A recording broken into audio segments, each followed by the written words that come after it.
देखते ही देखते पेशेंट को कैसे आग लग गई। प्लीज हटिए आप लोग।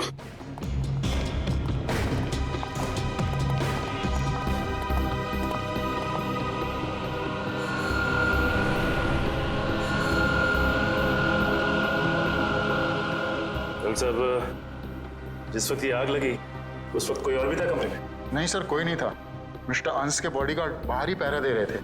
हाँ सर, पर इनके आने से पहले साहब अच्छी खासी लेटे हुए थे, लेकिन जैसे उन्होंने दरवाजा खोला अचानक आग लग गई। ऐसा कैसे हो सकता है? जब कमरे में कोई था ही नहीं तो फिर आग किसने लगाई? अपने आप लग गई आग है? ये शॉर्ट सर्किट का चक्कर भी नहीं लगता, लेकिन ये आग जैसी भी लगी हो हम इसका पता कर ही रहेंगे। अंश, अंश,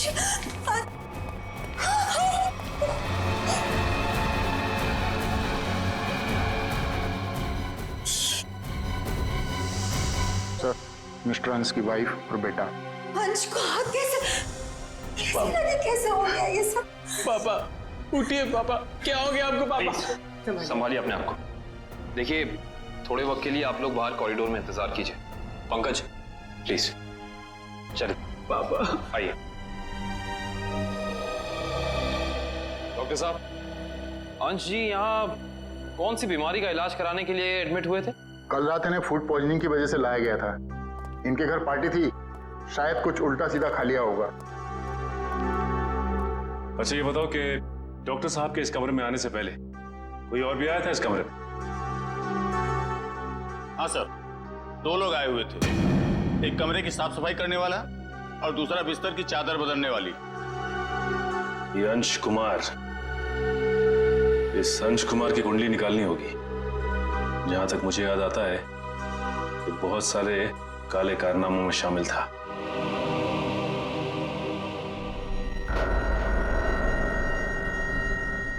पंकज, रिधिमा और अंकित को घर भेज दिया? हाँ सर, बहुत रो रहे थे बेचारे।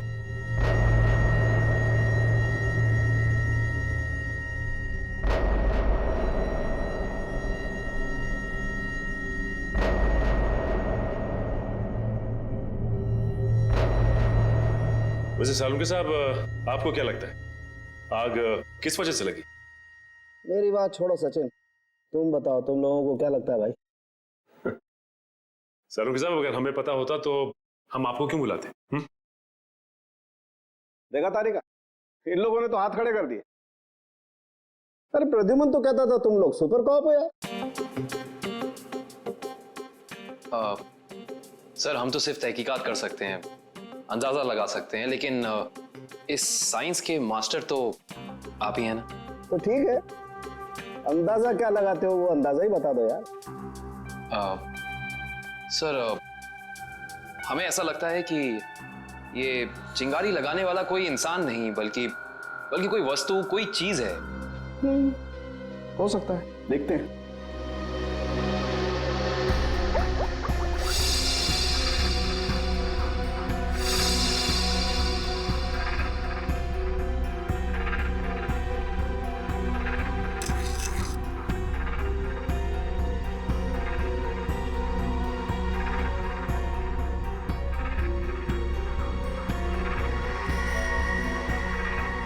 ये बात है।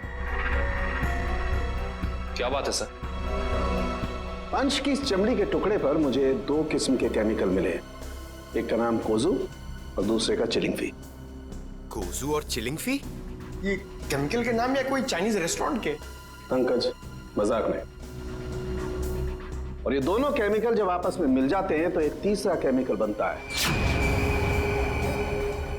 जो बहुत ही आसानी से आग पकड़ लेता है अगर उसे एक निश्चित मात्रा से ज्यादा ऑक्सीजन मिल जाए तो। और जैसे ही डॉक्टर साहब ने इस कमरे का दरवाजा खोला, यहाँ का ऑक्सीजन लेवल बढ़ गया और अंश का शरीर खुद ब खुद जलने लगा। इसका मतलब अंश की बॉडी पे ये केमिकल हॉस्पिटल के किसी अंदर वाले ने लगाया है। अंदर वाले ने। देखिए, आप बेवजह हम पर शक कर रहे हैं। हम भला अपने मरीज की जान क्यों लेंगे? डॉक्टर साहब, हम भी यही जानना चाहते हैं कि आपने किसके कहने पे वो केमिकल अंश की बॉडी पे लगाया? देखिए, मैंने मिस्टर अंश को छुआ तक नहीं। मैं तो एक एक दवाइयां उनके बॉडीगार्ड के सामने देता था। अगर आपने नहीं छुआ तो किसने किया है? किसने स्पंज बाथ दिया उसे? देखिए मिस्टर अंश यहाँ पर फूड पॉइजनिंग के इलाज के लिए आए थे, तो स्पंज बाथ देने का तो सवाल ही नहीं उठता। मैं कह रहा हूँ ना कि हम में से किसी ने भी उनकी बॉडी के ऊपर कोई केमिकल नहीं लगाया। अच्छा, तो आप ये कहना चाहते हैं कि डॉक्टर सालुंके गलत कह रहे हैं? जी नहीं, मैं ये बिल्कुल नहीं कह रहा हूँ। मैं सिर्फ इतना कह रहा हूँ कि मैंने या मेरे किसी भी स्टाफ ने उनकी बॉडी के ऊपर कोई केमिकल नहीं लगाया है। 2 लोग आए हुए थे, एक कमरे की साफ सफाई करने वाला और दूसरा बिस्तर की चादर बदलने वाली। माय गॉड, कहीं वो केमिकल उस चादर पे तो नहीं लगा हुआ था जो अंश के कमरे में बिछी हुई थी? डॉक्टर साहब, ये सारी बेडशीट कहाँ रखी जाती? देखिए सर, यहाँ पर सारे रूम नंबर्स लिखे हुए हैं और उस कमरे के रूम के अनुसार वहाँ की बेडशीट और बाकी का सामान रखा हुआ है। सर, ये अंश के रूम का लॉकर है।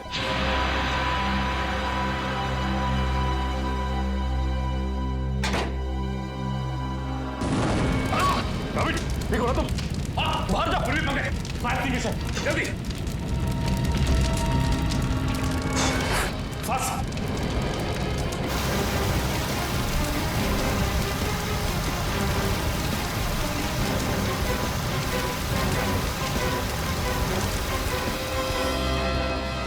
गाविन, लगता है थोड़ा केमिकल रह गया था इसमें। सही कह रहे हो सचिन, अब तो इस लॉकर को बाहर निकालना ही पड़ेगा। आप लोग प्लीज थोड़ा पीछे रहिए।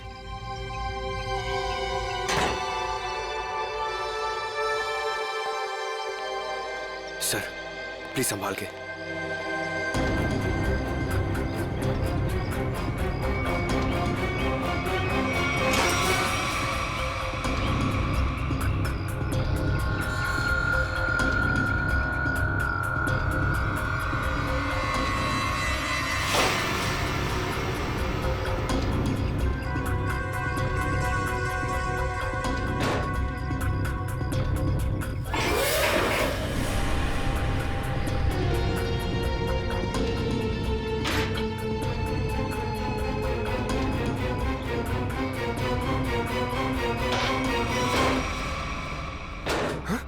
सर, ये क्या? आपकी बार तो आग ही नहीं लगी? क्या बोलते? आग सिर्फ इसमें लगी। ये देखो, सिर्फ ये बैग जला है, बाकी सारी की सारी चीजें बिल्कुल वैसी हैं। ये देखो। सर, इसका मतलब केमिकल इस बैग में होगा और बेडशीट इसी बैग में लाई होगी। हाँ पंकज, एग्जैक्टली ऐसा ही हुआ है।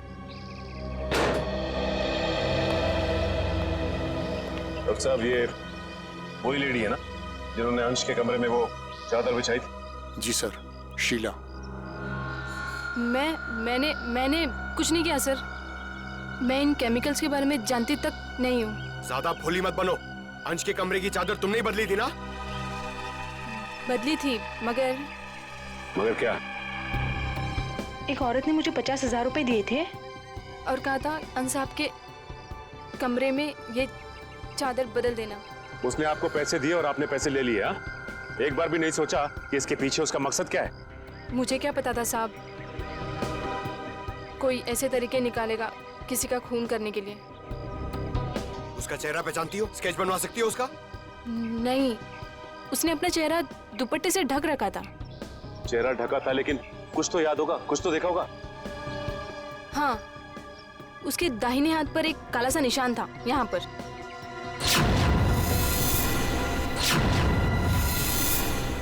ठीक है, आप लोग जा सकते हैं।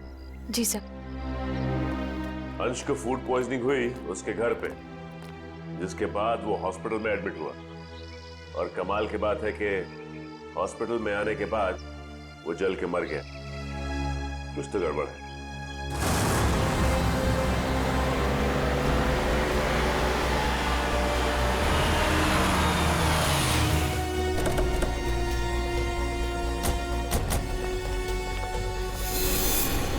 सर, इस घर पे तो जगह जगह सीसीटीवी कैमरास लगे हो और इतने सारे बॉडीगार्ड्स। लगता है अंश जानते थे कि उनकी जान को खतरा है। राइट श्रेया, कोई ना कोई बात तो जरूर थी, वरना इतनी ज्यादा सिक्योरिटी कोई मामूली इंसान नहीं रखता। किससे मिलना है आपको? सीआईडी? अब अंदर जा सकते हैं? Thank you.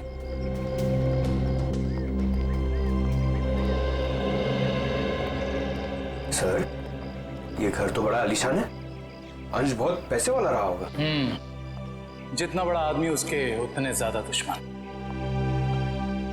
नमस्कार। नमस्ते। आपसे कुछ सवाल पूछने थे। जी पूछिए। जिस रात अंश जी की तबीयत खराब हुई उस रात उनका खाना किसने बनाया था? साहब, खाना तो मैंने बनाया था, लेकिन मैंने कुछ नहीं किया। तो फिर सिर्फ अंश की तबीयत क्यों खराब हो और किसी की क्यों नहीं? मुझे मालूम नहीं। अब मालूम नहीं कहने से तो काम नहीं चलेगा ना। कोई तो था जो चाहता था कि अंश हॉस्पिटल पहुंचे ताकि वहां वो खूनी बड़ी आसानी से उस जुर्म को अंजाम दे सके।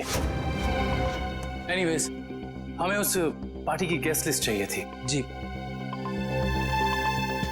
गोपी पिछले 5 साल से उनका खाना बना रहा है, ये ऐसा कुछ नहीं कर सकता। तो और कौन कर सकता है? क्या आपको किसी पर शक है? शायद गगन। गगन? अच्छा, ये गगन कौन है?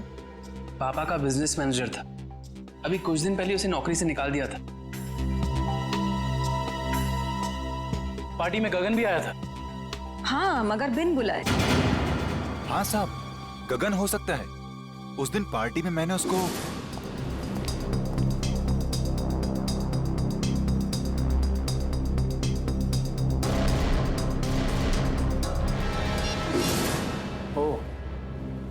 तो अंश गगन पे चिल्ला रहे थे? हाँ साहब, पर म्यूजिक की आवाज बहुत तेज थी। मैं समझ नहीं पाया कि साहब गगन को क्यों डांट रहे थे। मगर अंश ने गगन को नौकरी से क्यों निकाला था? पता नहीं, मगर जरूर कोई बड़ी बात रही होगी जो उन्होंने अपने 10 साल पुराने एम्प्लॉय को एक ही झटके में काम से बाहर निकाल दिया।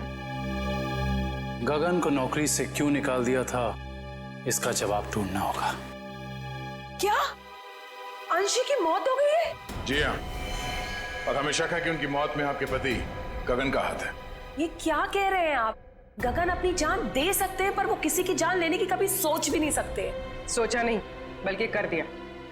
बहुत ही लंबी चौड़ी प्लानिंग के साथ गगन ने अंश को हॉस्पिटल में ही जला दिया। आपको कुछ गलतफहमी हुई है, गगन ऐसे नहीं है। वो ऐसा नहीं है तो कैसा है, वो तो उनसे मिलने के बाद ही पता चलेगा। वो कब तक वापस लौटेंगे? मुझे नहीं पता। मैंने पुलिस स्टेशन में उनके गुमशुदा होने की रिपोर्ट भी लिखवाई है। कल से वो गायब है। बुरा मत मानिएगा मैडम, लेकिन मुजरिम अक्सर खून करके ऐसे ही फरार हो जाते हैं। बार बार उनको मुजरिम कह करके उनका अपमान मत करिए। अगर उनको जुर्म करना ही होता तो वो अंश जी की बात मान करके अंकित को मार ना देते। एक मिनट, क्या कहा आपने?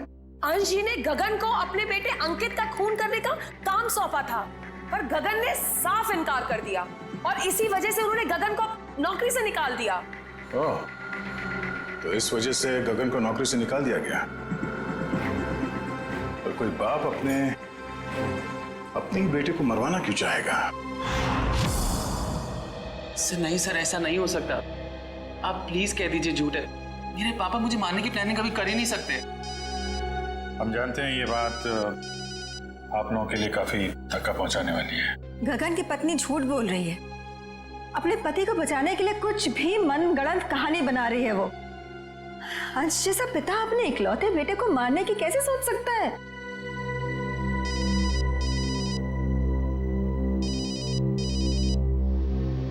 किसका फोन है अंकित? चाहो तो बात कर लो। नहीं सर, इंपॉर्टेंट फोन नहीं है। एक्चुअली मेरा एक फ्रेंड मुझे मिलने के लिए परेशान कर रहा है और फिलहाल मैं किसी से मिलना नहीं चाहता। सर, अगर आपके सवाल पूरे हो गए हो तो क्या हम जा सकते हैं? अब हमें अंश की शोक सभा की तैयारी करनी है। ठीक है, आप जा सकते हैं। इशिता? Yes sir.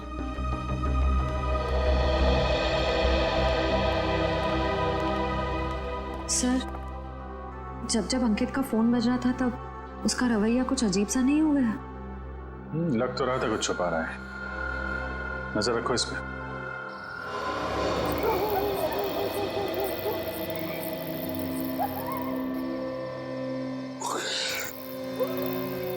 सर, हम लोग क्या रात भर यहीं खड़े रह के पहरा देंगे?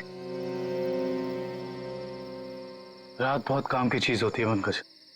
जो काम दिन के खुले उजाले में नहीं किए जा सकते ना, वो रात के साए में हो जाते हैं।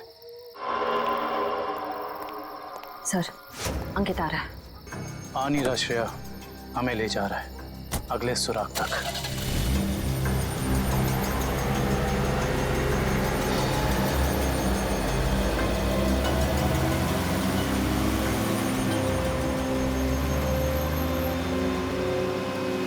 Let's go.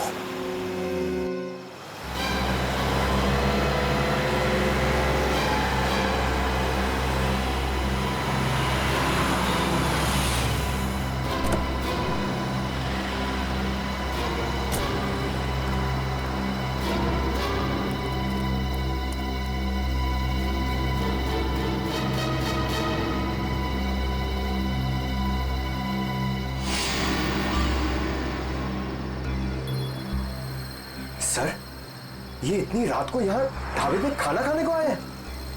नहीं पंकज, खाना खाने नहीं आया ये यहाँ ऐसे इंसान का इंतजार कर रहा है जिसे दिन के उजाले में नहीं मिल सकता।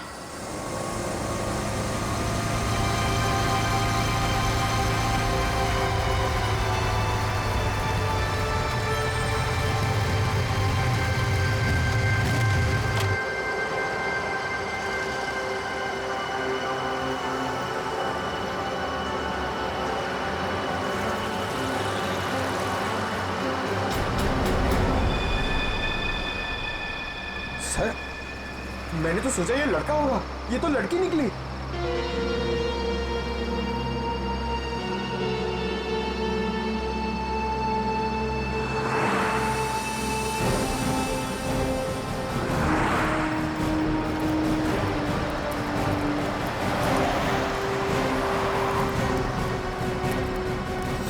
अरे आप लोग और यहाँ? हाँ हम लोग, हम बहुत मेहनत करें आपके पापा के खूनी को ढूंढने की। वैसे ये कौन है? ये स्वाति, मेरी बेस्ट फ्रेंड है। हाँ, वो तो हमने देख ही लिया है। देखिए आप लोग प्लीज मेरी मामा से मत कहिएगा कि मैं इससे यहाँ मिला हूँ। क्यों? वो आंटी मुझे इतना पसंद नहीं करती। क्यों पसंद नहीं करती? मालूम नहीं, पर नहीं करती, और उनके गुस्से से मुझे बहुत डर लगता है। ठीक है, नहीं बताएंगे। सब बचपन से ही मुझे प्रिंसिपल ऑफिस के बाहर खड़े होने में बड़ा डर लगता था। कभी सोचा नहीं था कि सीआईडी का काम मुझे एक बार फिर यहीं ले आएगा। काफी शरारती बच्चे थे तुम, इसलिए प्रिंसिपल के कैबिन के बाहर खड़े कर दिए जाते थे। बस यूं ही कभी कभी टीचर पनिश कर देते थे। आइए, आपको प्रिंसिपल साहब ने अंदर बुलाया। हेलो। हेलो, सॉरी आप लोगों को इंतजार करना पड़ा। That's okay. हम यहाँ अंकित कुमार नाम के एक स्टूडेंट के बारे में कुछ जानकारी हासिल करने आए हैं। अंकित कुमार? तो वो तो बहुत ही ब्राइट स्टूडेंट है इस कॉलेज का। पढ़ाई लिखाई, खेल कूद, डिबेट, ड्रामा, हर चीज में वो नंबर 1 रहता है। अच्छा, इतना होनहार है वो? हाँ, बल्कि इस बार कॉलेज का स्टूडेंट ऑफ ईयर अवार्ड भी तो उसे ही मिला है। ये देखिए, ये नहीं उसकी फोटो। इसमें अंकित कुमार कहाँ है? यही तो है। ये? नहीं, आपको कोई गलतफहमी हो रही है। हम लोग अंश कुमार के बेटे अंकित कुमार के बारे में बात कर रहे हैं। हाँ हाँ, यही तो है, अंश कुमार और रिद्धिमा का बेटा। सर, अगर ये असली अंकित है तो फिर वो कौन है? जो कोई भी है, उसके इरादे ठीक नहीं है, और रिद्धिमा जी ने हमें उसके बारे में बताया क्यों नहीं? रिद्धिमा जी कहाँ हैं? मैडम अपने कमरे में हैं। आइए।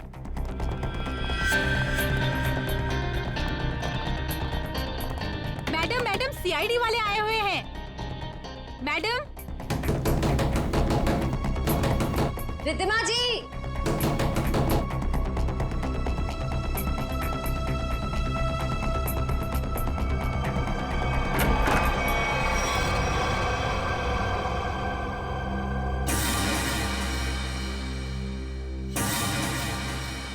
सर, कमरे में तो कोई नहीं है।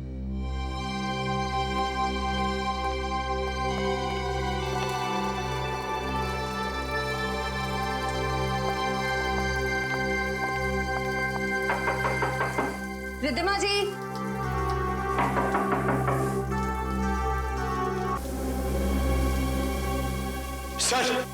सर ये देखिए सर, यहाँ पे खून भी लगा हुआ है।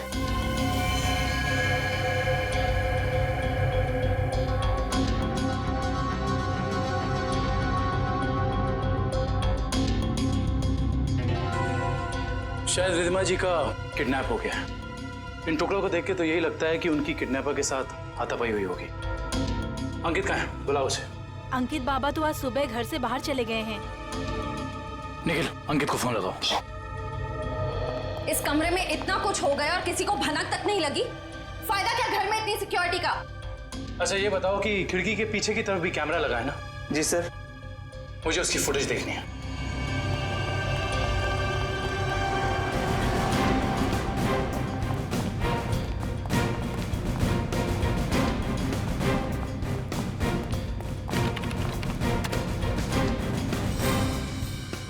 सॉरी सर, लगता है कैमरा 2 घंटे से बंद है। मतलब जरूर तुम में से ही किसी का काम है ये, जिसने गुनाह करने से पहले कैमरा बंद कर दिया। सर हम ऐसा क्यों करेंगे? कोई बाहर वाला यहाँ आके कैमरा बंद नहीं कर सकता। ये किसी अंदर वाले का काम है, समझे तुम? यस सर, अंकित का फोन बंद आ रहा है। कहीं सबके पीछे अंकित का हाथ तो नहीं है?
रिधिमा जी, रिधिमा जी, मैडम जी, रिधिमा जी, उठिए मैडम जी, रिधिमा जी। गगन तुम मुझे यहाँ कहाँ लेकर आए हो? मेरे पति को मार दिया, आप मुझे भी मारोगे? नहीं नहीं, ये आप क्या कह रही हैं? मैंने तो अंश साहब का नमक खाया है, उनके लिए जान दे सकता हूँ। मैं मारने का तो मैं सोच भी नहीं सकता। तो फिर कौन लेकर आया मुझे यहाँ पर? क्यों आए हम? शायद उसी ने जिसने हम दोनों को किडनैप किया है। तुम भी? जी हाँ, मैं भी आप ही की तरह इस 4 दीवारी में कैद हूं। हे भगवान, उसका अगला निशाना कहीं मेरा राज तो नहीं? तो तुम हो राज, अंश और रिधिमा जी के असली बेटे। जी सर, मुझे तब तक यकीन नहीं कि पापा इस दुनिया में नहीं रहे। रब्बी ने तो मुझे इस बारे में कुछ बताया तक नहीं। लेकिन रिधिमा जी ने ये बात छुपाई क्यों तुमसे? उसी वजह से जिस कारण से उन्होंने मुझे दुनिया से छुपा कर रखा और अंकित को अपना बेटा बना लिया। लेकिन ऐसी भी क्या वजह थी जिसने एक माँ बाप को अपने बेटे से दूर कर दिया? सर आप तो सीआईडी वाले, आपसे तो कुछ बात छिप नहीं सकती। अपने खानदानी बिजनेस को आगे बढ़ाने के लिए मेरे पापा ने कुछ गैर कानूनी काम किए हैं। जी हाँ, जैसे रिश्वत देना, करप्शन को बढ़ावा देना, गैर कानूनी बिल्डिंग्स बनवाना और कभी कभी गैंगस्टर्स की मदद करना। सर मुझे कहते हुए बहुत शर्मिंदगी है कि मेरे पापा इस देश के अच्छे नागरिक नहीं बन सके और वो बहुत ही अच्छे पिता थे। इन गैंगस्टर से बचाने के लिए उन्होंने मुझे दुनिया से छुपा कर रखा। तो तुम्हारी सुरक्षा के लिए उन्होंने तुम्हें खुद से दूर कर दिया और गोद ले लिया अंकित को, ताकि कभी कोई तुम्हारे परिवार को नुकसान पहुंचाता तो निशाने पे अंकित होता, तुम नहीं। एग्जैक्टली। और जब ये बात अंकित को पता चली, उसका रवैया कुछ उखड़ सा गया। उसने मम्मी पापा की इज्जत करना बंद कर दिया। पिछले कुछ दिनों से तो वो पापा को ब्लैकमेल कर रहा था कि अगर उसे प्रॉपर्टी का आधा हिस्सा नहीं मिला तो वो ये राज पूरी दुनिया को बता देगा। सर हो सकता है शायद इसी वजह से अंश ने अंकित को मारने के लिए गगन से कहा। हाँ सर, हो सकता है कि गगन की वाइफ सच कह रही है। हो सकता है, और ये भी हो सकता है कि रिधिमा जी की किडनैपिंग में उनके गोद लिए हुए बेटे अंकित का ही हाथ हो। सर प्लीज मेरी मम्मी को बचा लीजिए। मैं पहले ही अपने पापा को खो चुका हूं, मम्मी को नहीं खोना चाहता। घबराओ मत, कुछ नहीं होने देंगे मेरी रिधिमा जी को। अंकित के पोस्टर पूरे शहर में लग चुके हैं, कोई ना कोई उसे जरूर देख लेगा।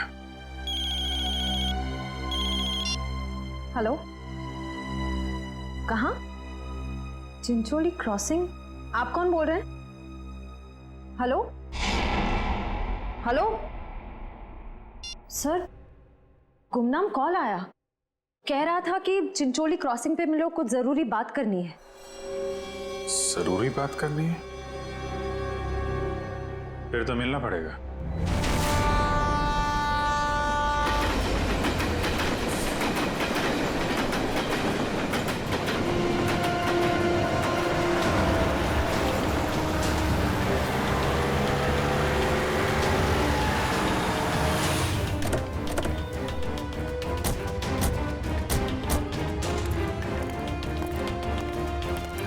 मैंने आपको फोन इसलिए किया था क्योंकि जिस आदमी का आपने पोस्टर लगाया है उससे मैंने कहीं देखा है सर। तुमने पक्का ध्यान से देखा ना? वो अंकित ही है। हाँ सर, वो अंकित ही था।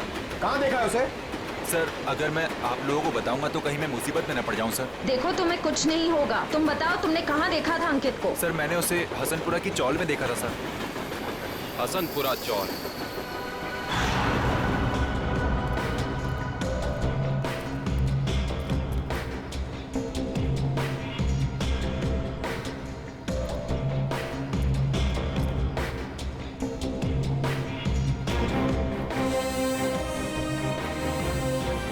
ये इधर रहता है, इधर।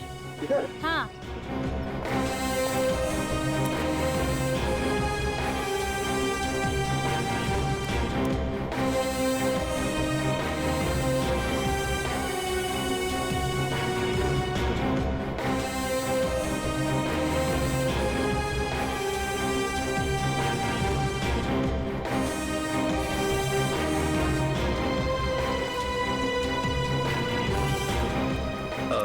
आपने इसे कहीं देखा है? हाँ, उस तरफ रहता है। Thank you. सर, पता चल गया, अंकित उस घर में आता जाता था। Sir sir sir sir sir, बहुत मुश्किल हुई सर, लेकिन मैंने पता कर लिया है। अंकित इसी घर में आता जाता था, ये घर में। पंकज, हम सबको पता है। अब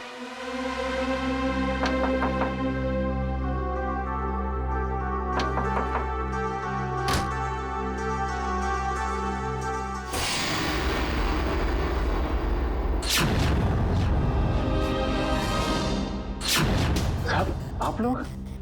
हाँ, हम लोग। सर यहाँ? हमें एक बॉडीगार्ड की जरूरत थी, तो सोचा क्यों ना तुमसे मिल लिया जाए। क्या मजाक करते हैं साहब?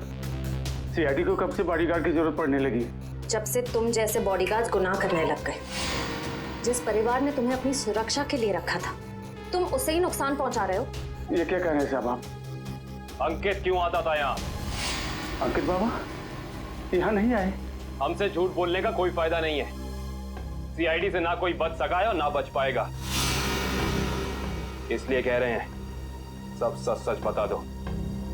हम जान चुके हैं कि अंकित अंशी का बेटा नहीं है।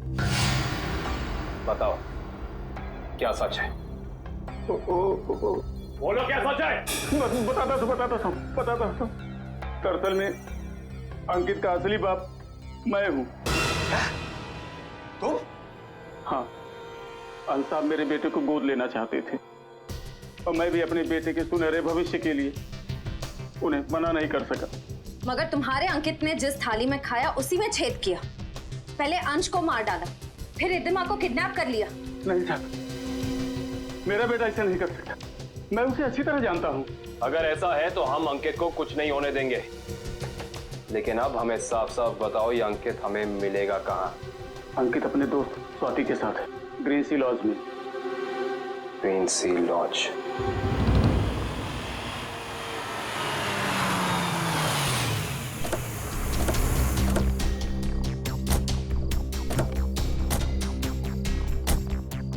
सर, ये अंकित की गाड़ी है। अंदर चल के चेक करते हैं।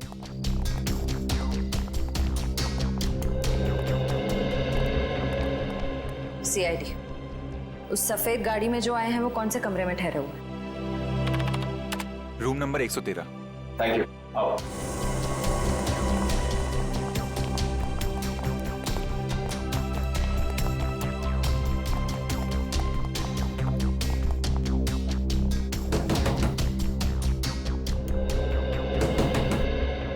कौन है?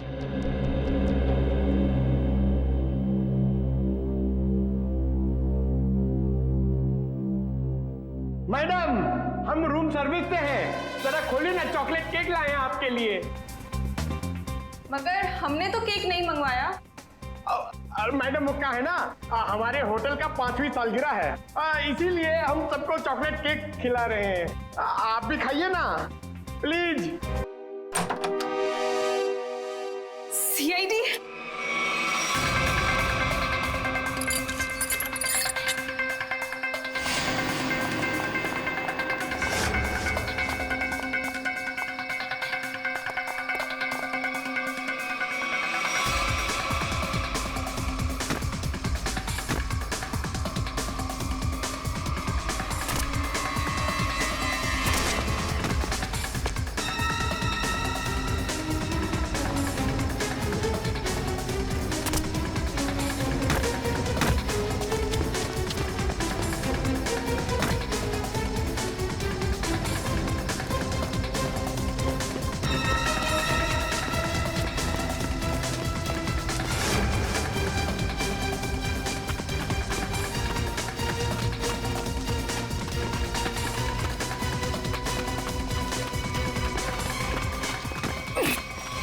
प्लीज मुझे छोड़ दो, प्लीज। तुम वही हॉस्पिटल वाली लड़की हो? प्लीज मुझे जाने दो, मैंने कुछ नहीं किया। सीआईडी की आदत नहीं है मुजरिमों को जाने देने की। हाँ, मैंने ही पैसे दिए थे उस लड़की को ताकि वो केमिकल वाली बेडशीट अंश के बेड पे बिछा सके। किसके कहने पे किया था तुमने ये? अंकित के। कहाँ मिलेगा ये अंकित? पता नहीं। अच्छा, तो ये तो पता होगा ना कि रिद्धिमा को कहाँ छिपा के रखा है? नहीं पता। ये पता नहीं, वो पता नहीं, तुम्हें पता क्या है स्वाति? गगन कहाँ है ये पता है मुझे। I see. Hi mom. Hi Gagan uncle. I hope सब ठीक तो है ना? आई मीन मेरी खातिरदारी में कोई प्रॉब्लम तो नहीं है ना? अंकित, जरूर मेरी परवरिश में कुछ कमी रह गई होगी जो आज मुझे ये दिन देखने को मिल रहा है। हाँ, आपके परवरिश में कमी रह गई। बचपन से लेकर जवानी तक आप मुझे बेटा बेटा कहती रही और आज एकदम से मुझे पता चलता है कि आप मेरी माँ नहीं है। माँ हो तो आप जैसी। लेकिन मैंने तुम्हें कभी अपने बेटे से कम प्यार नहीं किया अंकित। झूठ है, ये ड्रामा है। आप अपने बेटे को बचाना चाहती थी। माना कि ये सब राज को बचाने के लिए किया गया अंकित, लेकिन अंश, मैंने तुम्हें कभी भी उससे कम नहीं माना, उससे कम प्यार नहीं किया। मैं भी तो आपसे बहुत प्यार करता हूँ मम्मी, इसीलिए तो आपको पापा तक पहुंचाने के लिए यहाँ आया हूँ। और एक टिकट के साथ दूसरी बोनस टिकट फ्री। रिद्धिमा जी, उठा लीजिए, उसके सर पे खून सवार है।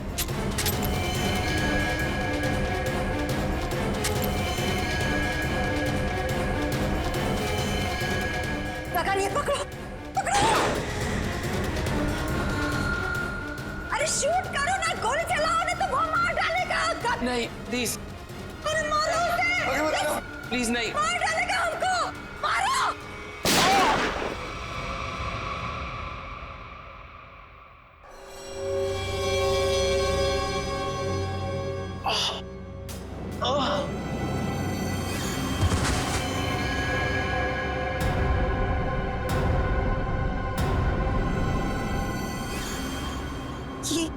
ये क्या क्या क्या तुमने उसे मार डाला? तुम उसके पैर में फायर कर सकते थे ना, उसे मार डाला तुमने। गगन, what did you do? मेरे से घबराहट में गोली चल गई, वैसे मारना नहीं चाहता था।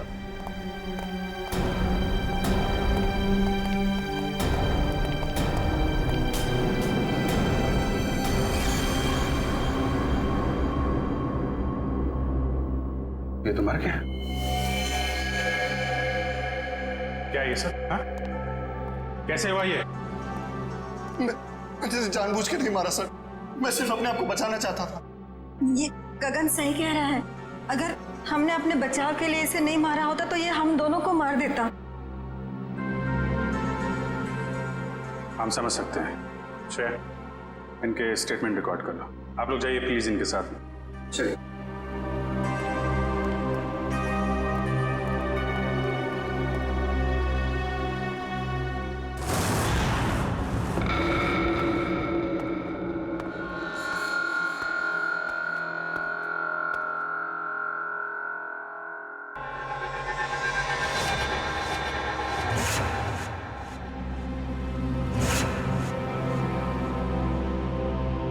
मम्मी, मम्मी, मम्मी,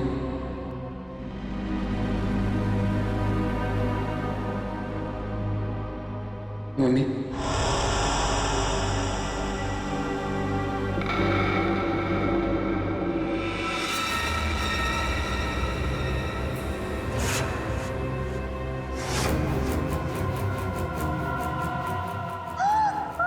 आपने मेरे साथ ऐसा क्यों किया? हमने मेरे साथ ऐसा क्यों किया मम्मी? क्यों मुझे धोखा दिया?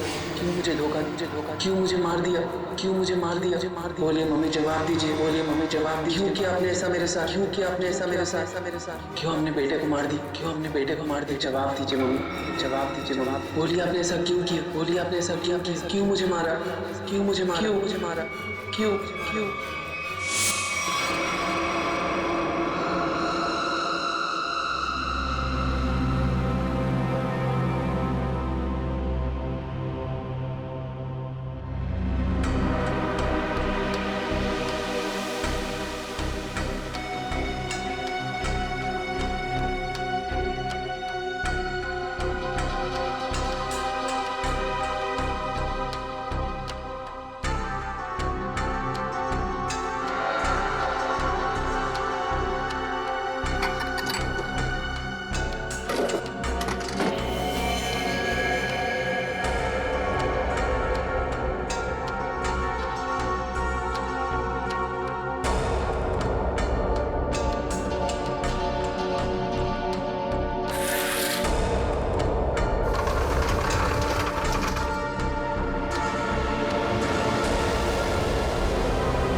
मरे हुए लोग कभी जिंदा नहीं होते रिधिमा जी। ये सब तो सीआईडी का प्लान होता है, गुनहगार से उसका जुर्म कबूल कराने का। अंकित तो कभी मरा ही नहीं था। इतना बड़ा धोखा मेरे साथ। मैं धोखा तो तुमने दिया। मैंने जो कुछ भी किया अपने बेटे के लिए किया है। राज, तुम्हारे पापा तुम्हें अपने गैर कानूनी बिजनेस में शामिल करना चाहते थे, लेकिन मैंने तुम्हें हमेशा गुनाहों के इस साए से दूर रखना चाहा। माँ, मैंने कभी सपने में भी नहीं सोचा था तुम भी पापा की तरह इस तरह गुनाहों के दलदल में धंसी हुई हो। और इसीलिए इन्होंने पापा को मारने के लिए मेरी मदद ली थी और प्रॉपर्टी में 25% शेयर देने का वादा भी किया था। इस प्लान में तुम दोनों मिले हुए हो, इसके बारे में तुम्हारी दोस्त स्वाति ने हमें पहले ही बता दिया था। उस पार्टी के दिन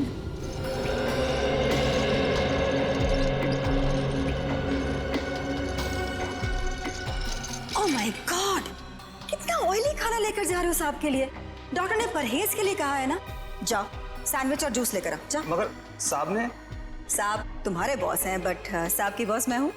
जाओ। जी मैम।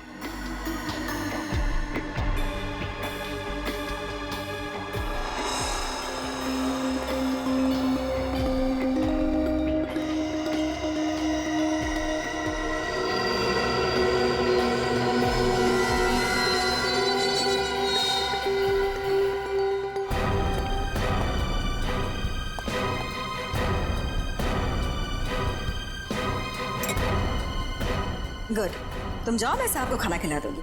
जी मैं कभी सोच भी नहीं सकता था कि आप ऐसा करेंगे। खुद गुनाह किया और मुझे फंसा दिया। तो और क्या करती? तुम्हें पता चल गया था कि अंकित अंश को मारना चाहता है, इसीलिए मैंने आखिरी वक्त पर सारी बाजी पलट दी। और उस पलटी बाजी में मेरी भी बलि चढ़ा दी थी।